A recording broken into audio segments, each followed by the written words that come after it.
Hello mga karisan! Welcome back to my channel and the Felicitas and Team Tarukoy mga karisan. So, ayan, mayroon na naman tayong nakita dito sa Facebook. Syempre, ayan, hindi natin mapigilan ang mag-react. Pero, disclaimer mga karisan, hindi natin alam kung ano nga ba yung punot dulo, kung anong dahilan kung bakit ganito ang nangyari. Katulad na lang itong post ni Cherish Team for Humanity. Ang sabi niya dito, naiyak ako ngayon dahil kinausap ako ng umadap kay Kopi ko na may plano silang ibebenta na siya.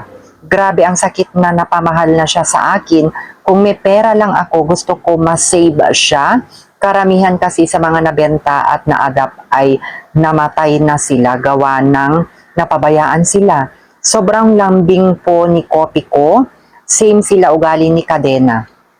Ako ay nagwi-wish sana ma-save ko si Kopi ko at di mapunta sa maling tao, pang-apat na owner na ang makabili ko sa kanya kung sakaling mabenta siya. So, ibig sabihin mga kalisen, ito ay ipina-adapt niya ni Kopi ko sa isang pet owner din. At ngayon, may plano daw silang ibenta at sinabi din niya sa kanya.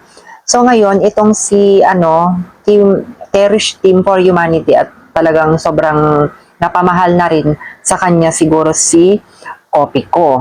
So ayan guys, yung si Kopi ko kulay black na aso. So disclaimer mga kalisan, hindi rin natin alam kung ano yung punot dahilan kung bakit niya pina-adapt kasi siya.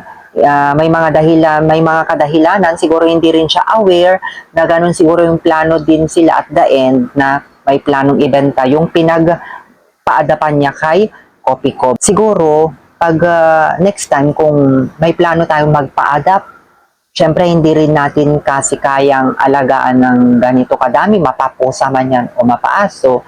Siguro isipin din natin kung ano ang magiging kalagayan yung ipapa-adapt natin at una sa lahat, kung karapat dapat nga bang mag-adapt ng for babies yung tao. Okay lang naman na magpa-adapt po tayo, but be sure nasa mabuting lagay at the end yung ating ipapa-adapt. May plano nga rin siyang bawiin kung may pera lang daw siya.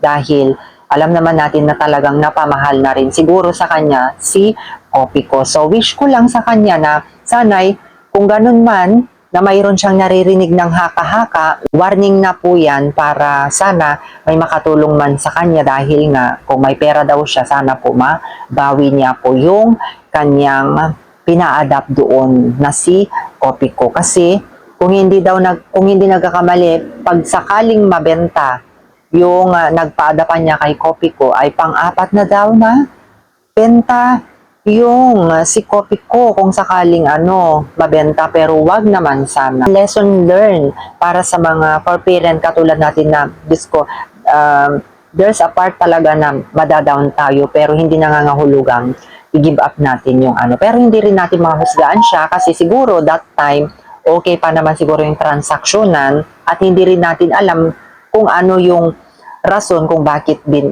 ibebenta yung pinagpaadapan niya na si Cadena. Oo, pero hindi pa rin yan ang magandang solusyon na ibenta mo ang inadapt mong for babies. Oo, mas maganda i-turn over mo na lang doon sa nagpa-adapt sa'yo kumpara sa ibebenta mo. Dahil, alam mo, hindi rin kasi pwedeng ibebenta mo yan, parang ang pangit kasing tignan.